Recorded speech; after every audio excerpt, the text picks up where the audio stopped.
Bunu da buna takıyorduk. Düşüyordu normalde. Bakın bunun altına ağaçtan bir aparat yaptık. İçine de 5 litre şişenin kapağını kesti. İlhan ustamız yaptı. Böyle buna takıyoruz. Hatta vidalanıyor böyle. Takıyorsun, çalıştırıyorsun. Bakın.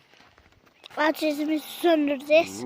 Hem de Böyle sabit duruyor. Sağa sola kımıldamadan. Bunun altındaki aparatı satılmıyor. Bulamadık. Büyük damacanalar için var ama 5 litre için yoktur.